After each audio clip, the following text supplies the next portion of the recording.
How's it going, guys? Miguel here from CFS Recovery. In this video, we're going to be talking to Brent, someone who has been dealing with long COVID and CFS for quite a while now, and he's been making massive strides in his recovery journey. And I think it's super inspiring. So I wanted to bring him on here and share a lot of his story with you guys, what he's been through, what's been working, and any tips he can give you guys, because he's been in the program for just a few months now. And he's making lots and lots of progress, along with Krista, who is another person in our program. They're actually together. So it's really awesome to see. It's the first time we had a pair join the program together and kind of go through this journey. It's been really cool to see your journey unfold. But yeah, maybe just introduce yourself really quickly, Brent, just where you're from, how old you are, and how long you've been dealing with this for. Yeah, my name is Brent. I'm from California, just outside of Los Angeles. I'm 49, and I've had long COVID since I got COVID in July of 2020, kind of early in the pandemic. And yeah, I've had long COVID since then.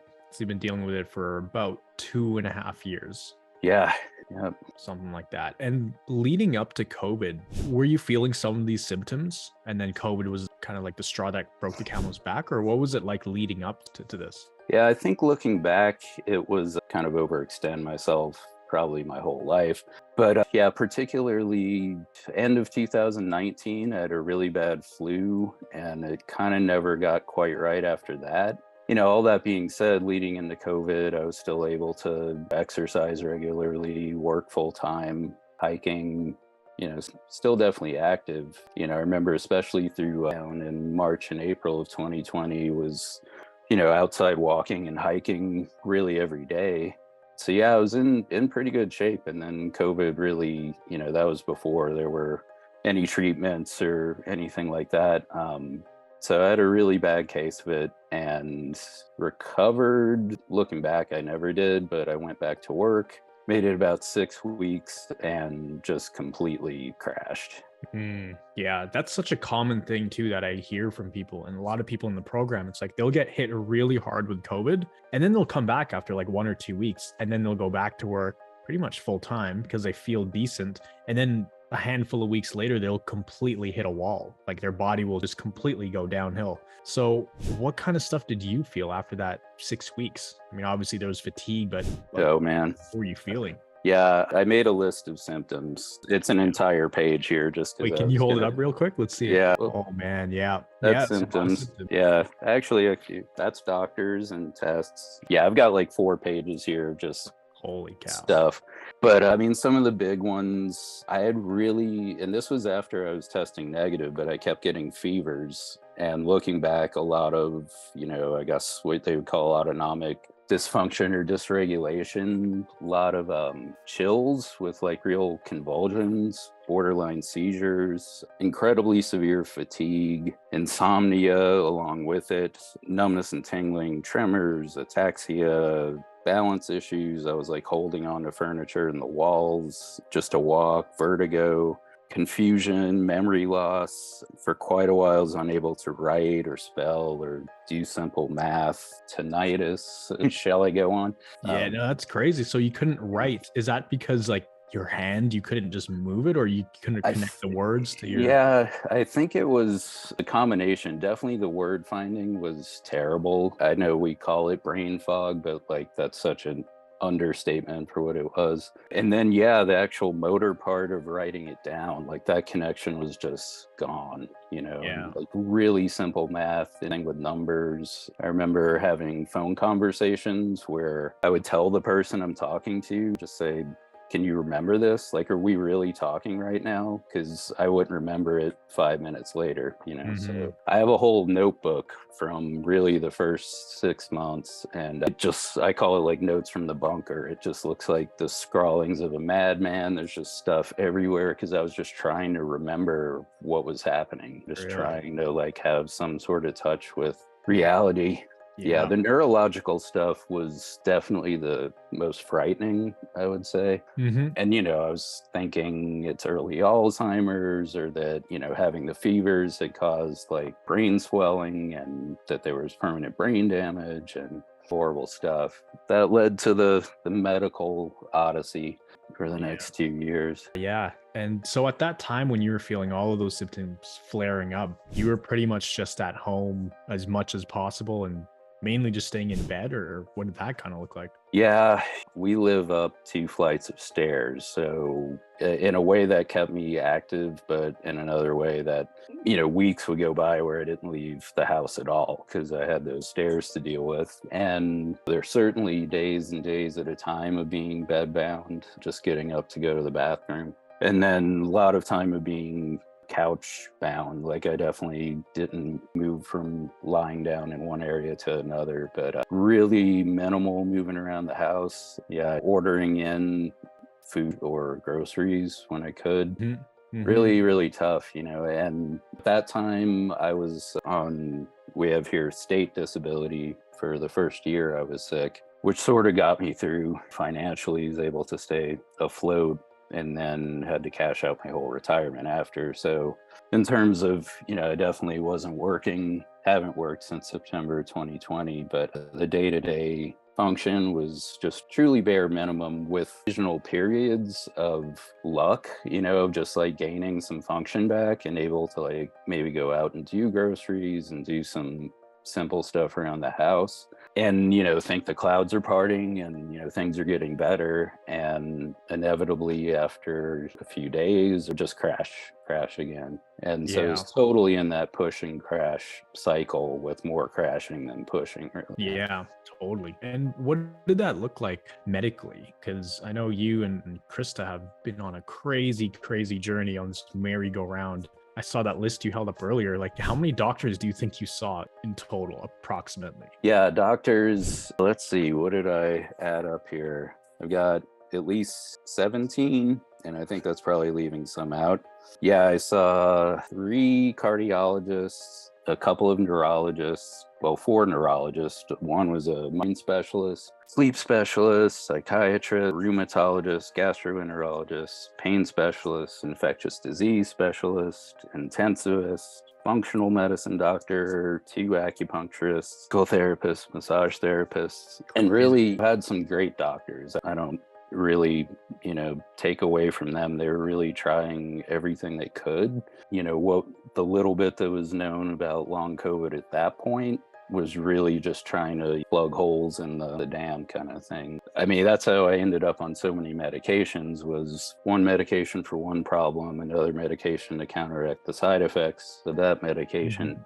We even went to, here in Los Angeles, there's Cedars-Sinai, which is one of the most well-known hospitals in the world. They have a long COVID clinic, as does UCLA, and they're both research clinics. And again, people were trying everything they could, but ultimately we didn't really get solutions from either of those. Yeah. What did they have you do at those long COVID clinics? Just out of curiosity, because I know there's a lot of people who watch this channel. They're on a wait list for long COVID clinics and they're trying to get into long COVID clinics. But in your experience, when you were there, what were they actually doing? Yeah, I mean, I've heard about some clinics that I think are doing more interventions. My experience, and again, there's nothing against them, was they're trying their best, I think. But it was a lot of lab tests. Saw a cardiologist through the Cedars one. And so, EEGs, cardiograms, ultrasounds, stress test. And, it was medical management. And what it really meant early on with long COVID, since there was so much lack of awareness, most doctors I saw before I found those clinics didn't know what it was and didn't really believe it was anything. So really the long COVID clinics were the first to really acknowledge it as a real thing and an issue. And so what they were really doing was medical management that you weren't able to get, or we weren't able to get from our other doctors. Yeah, it was a lot of tests and more medication. Yeah. I think you mentioned even right now, you're still trying to come off some of the medication as you're getting better. But at your peak, how many medications were you taking? Over 20, and that's almost all medication. Not really, the supplements were pretty basic, like iron, vitamin D, fish oil. The rest were all pharmaceuticals. Insane. Yeah, it was crazy. And now I'm down to 8, including the supplements. And yeah, with my doctor's advice and following it, I didn't go rogue, but yeah, I've been able to come off of 4 meds in the past past 8 or 10 weeks, I guess. which has been huge. One of them is actually, it was a lifesaver, but it was a monthly injection for migraines. Thankfully, I have pretty decent insurance, but I think it's about $700 or $800 if you Holy had to cow. pay for it. Yeah. And it was really very helpful, but last month, my prescription got filled for it. And I just said, well, let me see if let's just see, give it a day or two. Wasn't too bad. Give it a few more days. And a month later, I'm fine. I've been taking it and, my headaches are definitely nothing like they were before. They're not crippling, and I definitely attribute that to the rewiring and just toning down the nervous system and its response, especially to symptoms. Now, if I have a headache, it's like, okay, I'm going to work through it. Yeah. That's And, awesome. I'm not going to be crippled by it. But yeah, medication wise, like I said, there's so many that I didn't even know what they were doing. One was there to counteract another. And at the end of it all, you just can't tell what's even working anymore, Yeah. what's just giving you side effects. Yeah, totally. So that leads up to this next point I want to talk about, which is joining Recovery Jumpstart. And I think that's where your journey kind of turned around, because it's only been not even 3 months, because you joined in August, right? End of August. So it's pretty crazy. You haven't even been in this for 3 months, but you've already made great strides. And I'll let you share some of those wins. But, joining Recovery Jumpstart, what made you want to try this program? I mean, obviously you came on board with Krista, but yeah, luckily I have a really good advisor for those things. But no, she sent me some of your videos, and I do think things had started to settle a little bit, so that I was able to hear what you were saying, like to really take it in. There were definitely periods where I would have just been like, yeah, this guy's crazy, or he doesn't know what I'm going through because I can't get better. I mean, that was pretty much solidly in my head because I tried everything and I hadn't gotten better. So why would you believe you can? So it was like almost like the perfect timing too, because at that time you were ready to absorb this information. Yeah. Whereas maybe 6 months prior, that wouldn't have been the case, right?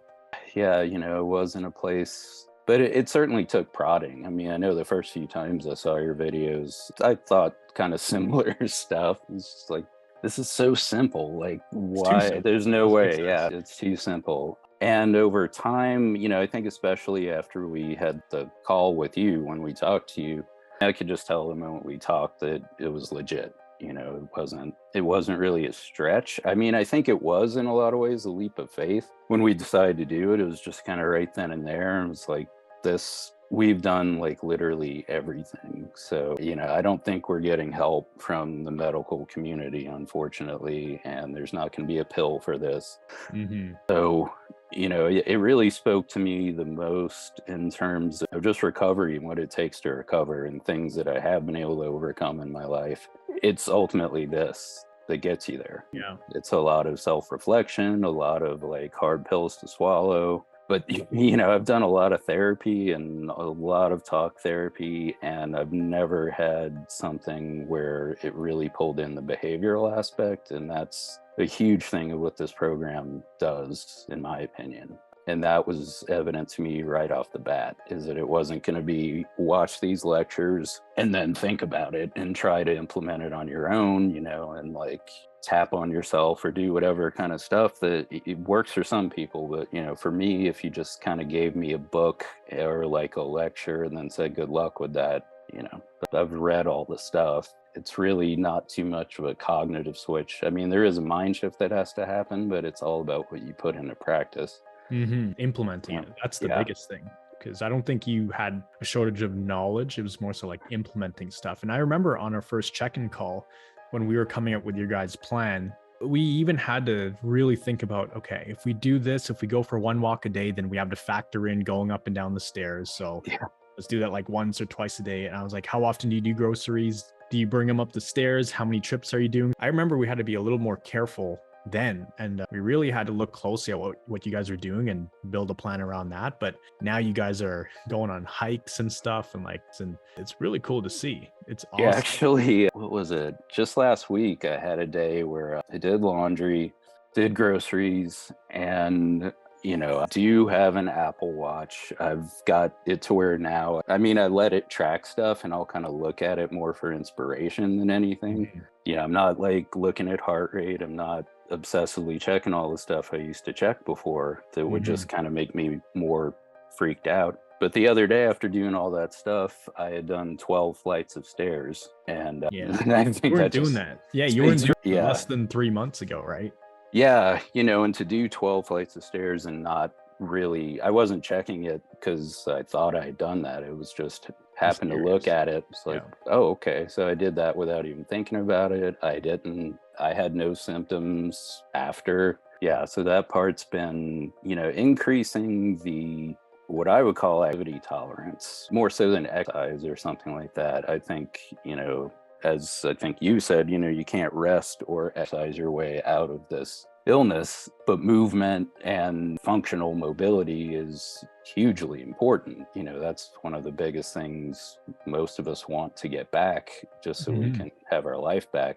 But being able to, increase activity generally in a methodical way, but also without it being like, okay, I've done 1.2 miles today, I'll do 1.3 tomorrow, and just not having such an attachment to numbers with things and just being a little more like just common sense about it has been a huge kind of Yeah. breakthrough. Totally. Because once you understand like what's going on and what needs to be done, I think it's really self-empowering because now you kind of have this intuition about what you need to do and you're able to listen to your body a lot more, but also you don't kind of panic when you feel these symptoms come up and you learn to be almost comfortable being uncomfortable. Like the symptoms are going to come up, you're going to be in an adjustment period, but because you know exactly how it's laid out, it doesn't really scare you anymore. And because of that, you're able to come out of it a lot faster and the symptoms just don't hit as hard as they used to, or they don't linger as long as they used to. Yeah. Tell us about your biggest win you've had. Yeah, that was, I had a trip back to Louisiana where I grew up for my mother's 80th day. And I think that was like early October. So I think I bought the tickets very like kind of begrudgingly, I was really scared about it. It was like, my mom's only turning 80 once, but is this just going to destroy me? Is this going to be the last trip I ever take? So I bought the tickets, I think like right when we started the program.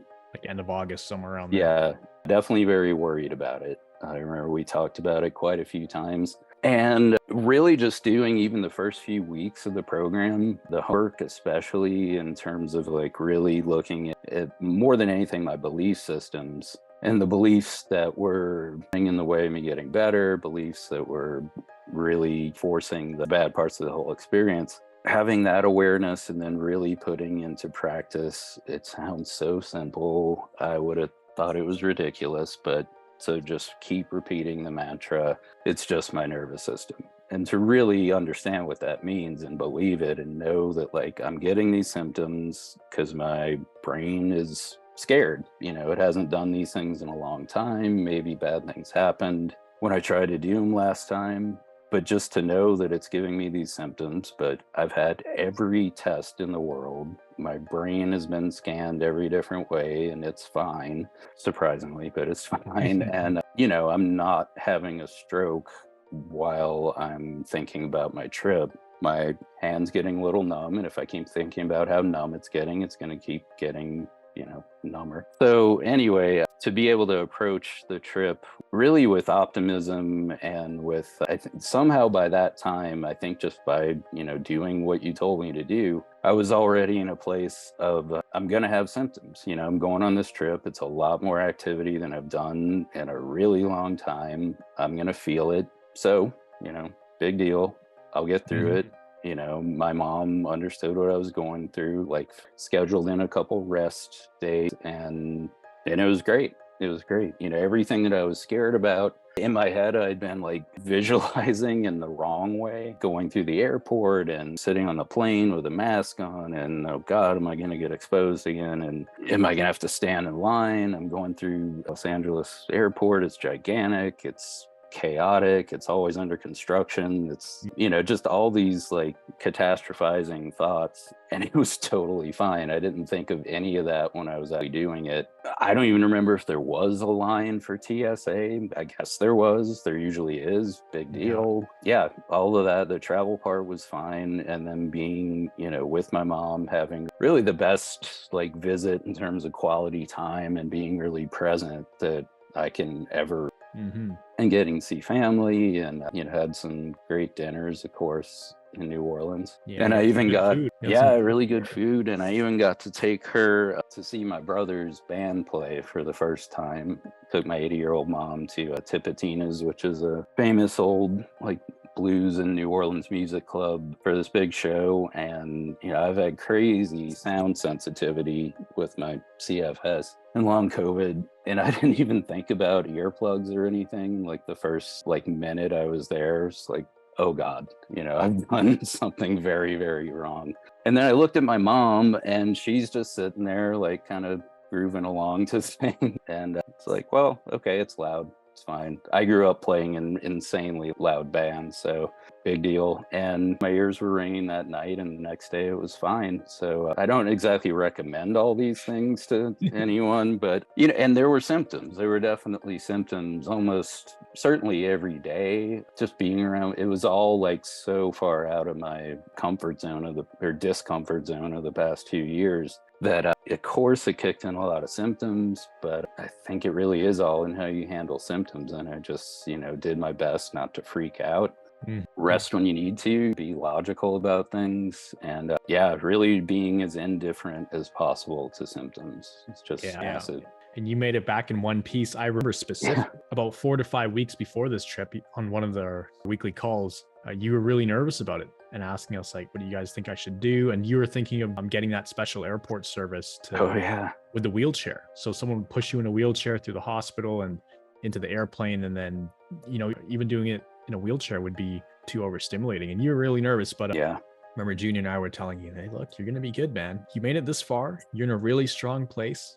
We know you're going to have a blast there. So don't worry. You're going to come back in one piece. And then lo and behold, a month later, or 4 to 5 weeks later, you fly to New Orleans without the wheelchair, walk through the airport, sit on the air, visit your mom, eat a lot of great food, and go to a concert with your mom. And you come back, you're like, holy cow, I actually did it.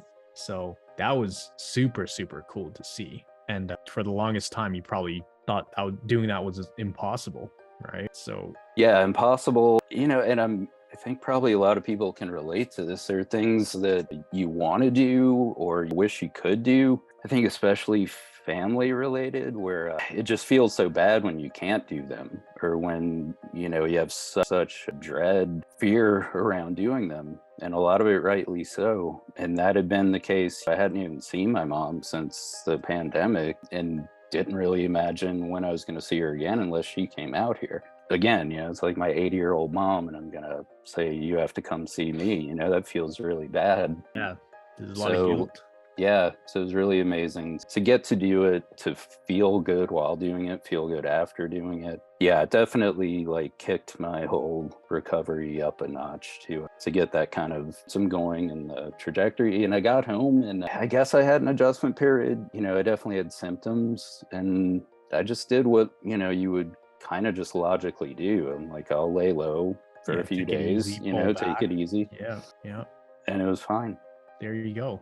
So it's only been 2.5 months and you're not fully recovered yet, but you're well on your way. Like, you're doing way more than you were before. And I think at this rate, you're going to be there very soon, right? And to come from where you came from, it's tons and tons of progress that has been made. So what were your top 3 favorite things about the program, would you say? Or the top 3 things that made the biggest difference? For me, really number one is the coaches, so you and Junior, the simplicity of the program, which, it's deceptively simple. It's very simple in a way that's digestible and incremental. So for you and Junior to be able to really hold your hand through it and be accessible pretty much all the time, I never felt like I was just dangling or left out to dry. How impactful was it being on the calls with other people? Like the weekly calls, how much did that make a difference?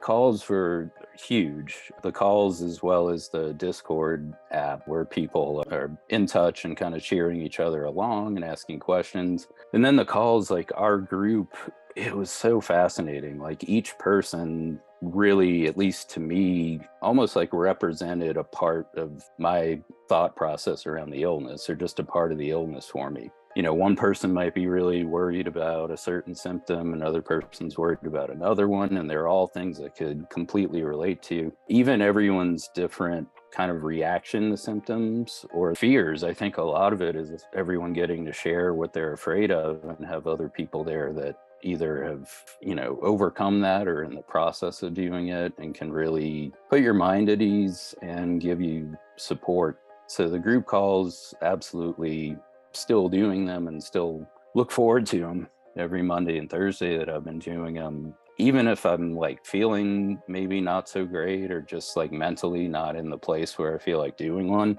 as soon as it starts, I feel better. And I always pick up at least, a handful of things, that nuggets of wisdom or just insights into the experience that I didn't have before. So they're just so valuable. It's amazing. And they're lots of fun too. I think our split group call, like we're laughing a lot of the time, laughing, smiling, cracking jokes. It's a really good group we have. So it's super fun to be on. I really look forward to them as well. What would you say is different now than before you joined? Not just like physically, but mentally as well, in terms of your thought process. Yeah, I think, mentally and really like deep to my core and my soul is knowing that recovery is possible and is inevitable for me. And what the program really did in so many ways was gave me hope.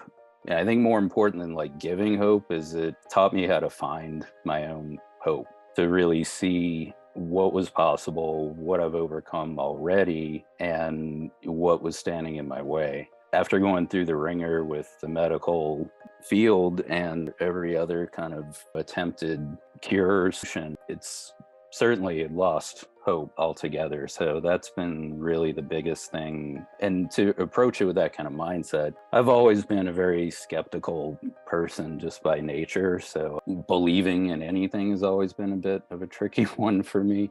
Me too. So I was certainly skeptical of the program. I mean, when I first saw your videos and stuff, and then I just said, well, if I'm going to be skeptical of this, I have to fully give it 100%, do everything. If I'm going to bother doing this, I need to fully do it.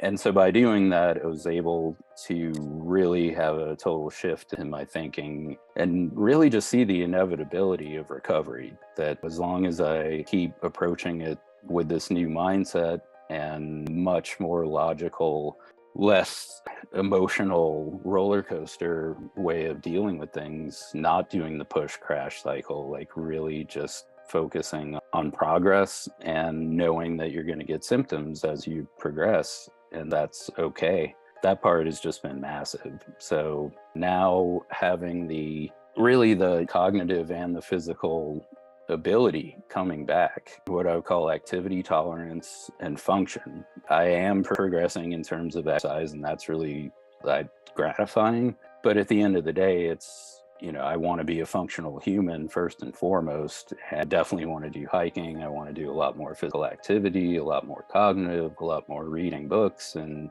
I'm a musician, so, playing, making music, recording music is a huge part of my life. So having those, and they're coming back. And I think, I don't want to use the word careful because that sounds a little too conservative, but I'm not being like mindful. Mindful, that's it, about bringing these things back in my life bit by bit. And kind of like with the trip, I know sometimes it's going to be more than a bit. I'm going to want to or need to bite off a pretty big chunk, and that might come with more symptoms, and that's okay. But otherwise, seeing that all these things that I had before that are important to me can come back, and really seeing that I can have more fulfillment than I did before, really with learning about myself and what my healthy boundaries are with regard to work and just life in general, that I don't want to return to a push crash lifestyle.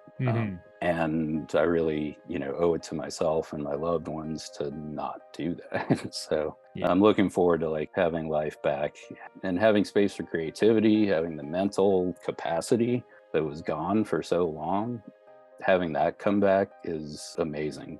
Just really, I'm so grateful. Yeah. I didn't really think I was going to come back, especially in that regard. I felt like I was just going to be dulled around the edges forevermore. Yeah, and it's cool to see your story unfold, you and Chris's story. It's amazing because I see a lot of myself in everybody's story who is moving through that journey of recovery. I see myself exactly where I was when I was in their shoes.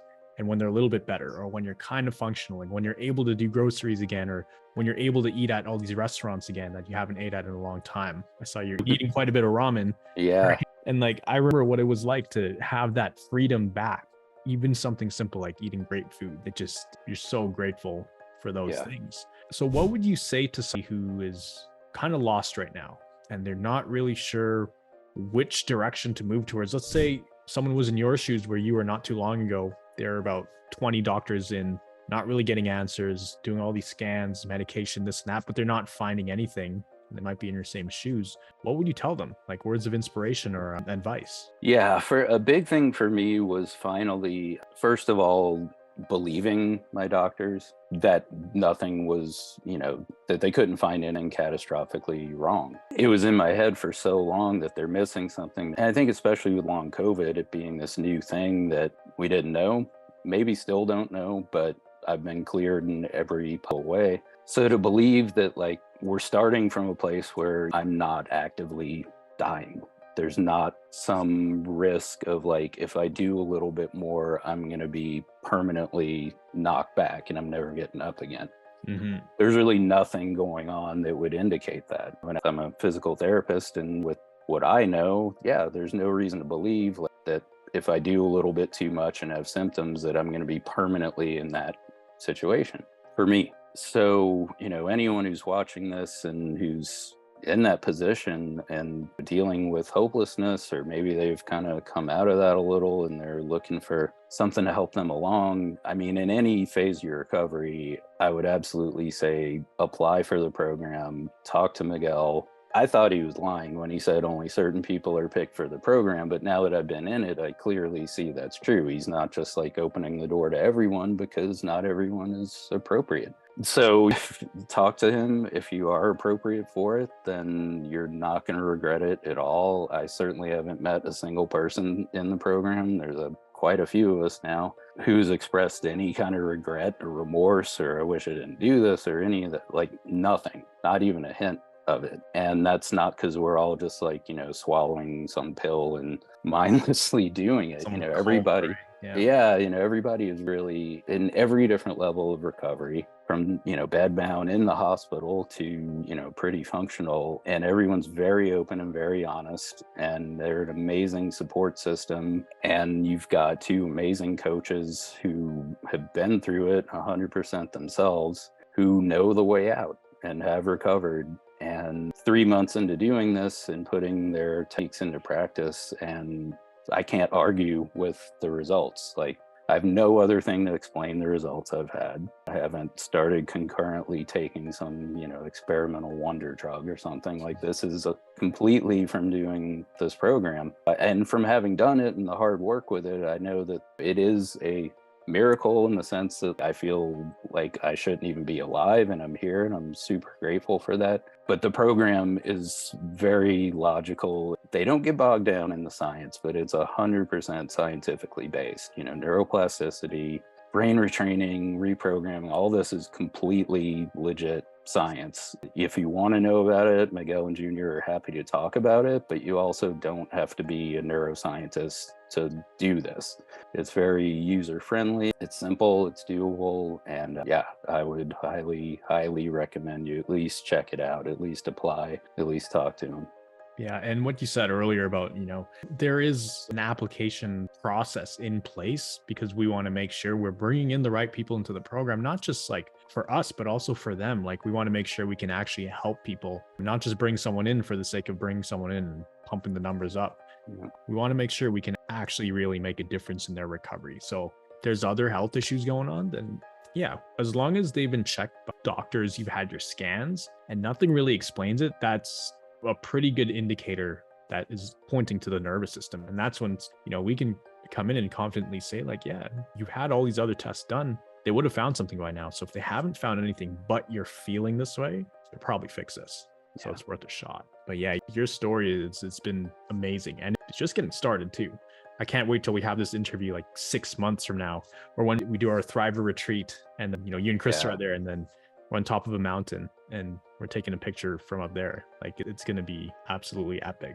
And I think your story, you and Krista's, it's going to be inspiring a lot of people, especially coming from people going through long COVID and coming from the COVID side of things. Essentially, it leads to CFS, and you're living proof of that. That's really the only major thing that changed in the last few months, right?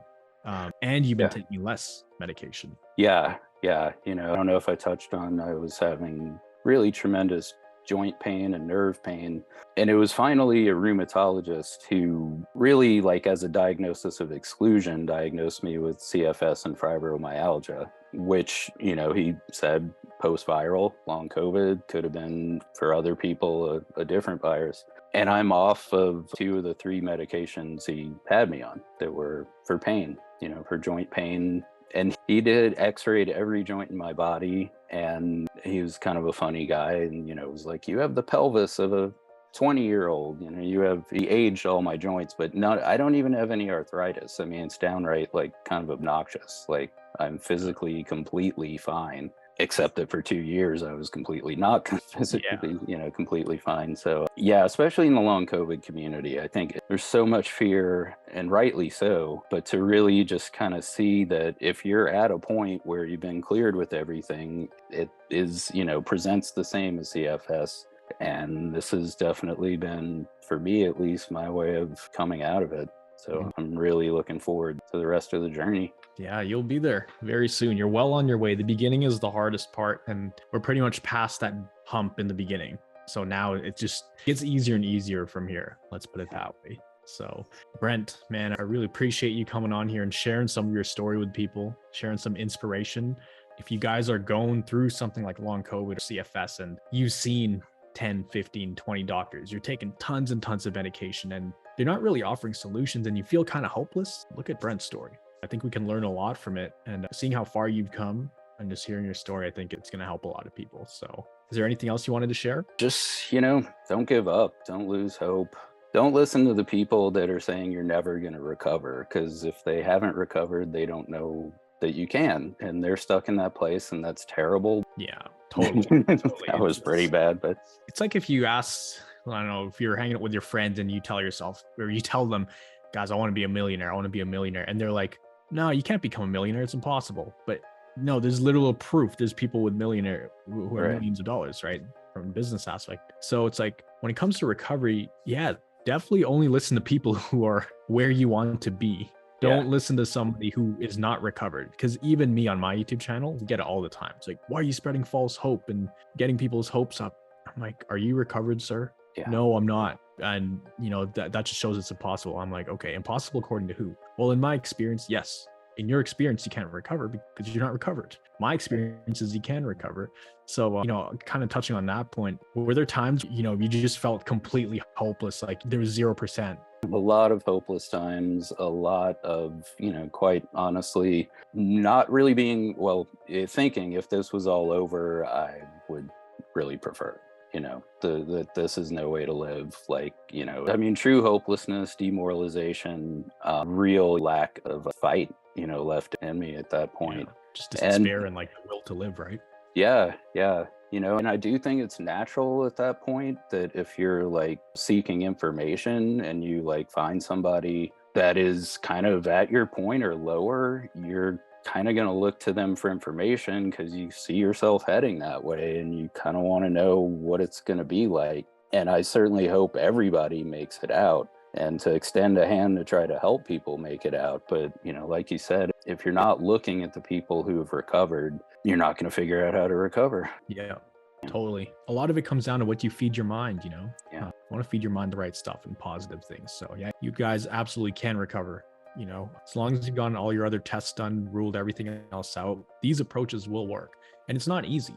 Like, it's actually can be pretty hard. That's why there's coaches in place to walk you through it. Like even Brent can tell you, it wasn't the easiest thing ever, right? When you were in that airport flying to New Orleans, it wasn't a walk in the park, right? There were symptoms. You knew what to do and you just ran that play. You followed the script of how to recover and then made it back in one piece. So that's really what you do. Stick to the plan, right? Yeah, exactly. Exactly. And I've never done another program, so I don't know, but just from what I've heard from other people, a lot of them do have reading modules and lectures and stuff like that. But everyone that I've heard of otherwise essentially leaves it, it's like self-study, it's like doing an online course by yourself. For some people it might work. I think for recovery, there's no way that would have made any difference for me. Me too. I've known of people that do those and like they're not really even doing the homework, which as a student was probably the type that wouldn't do the homework unless it's, Me unless too. you have to turn it in tomorrow. And if you never have to Exactly. turn it in, that's just not happening. So to really have the behavioral aspect, the accountability of checking in with you guys without it being like a pressure of like, oh, you're doing it wrong or something. It really just brought in the practice of it, the behavioral part that I think is what coaching is really all about, is Yeah. what do you put in Yeah. practice? And so that's been huge. Absolutely. Really appreciate you coming on here and sharing a lot of your story. We'll definitely do another one 6 months down the road, For or sure. if people are watching this in the future, then it's probably already out on this channel, but it's going to be awesome to do that follow-up. But right now you're making really amazing progress and getting your life back. So it's really cool to see. You're almost there. So just keep on going. But I hope you guys enjoy that video. This is Brent here, California, long COVID, dealt with it for about 2.5 years until he came on board, and now he's making great strides. If you guys did enjoy this video, make sure to hit that like button, leave a comment down below. If you're someone who's dealing with long COVID, let us know your situation down below, because there's a lot of people who have that long COVID / CFS kind of diagnosis. So guys, always remember, you are a thriver and you are just one mind shift away from living a life with thriving health. See you guys in the next video.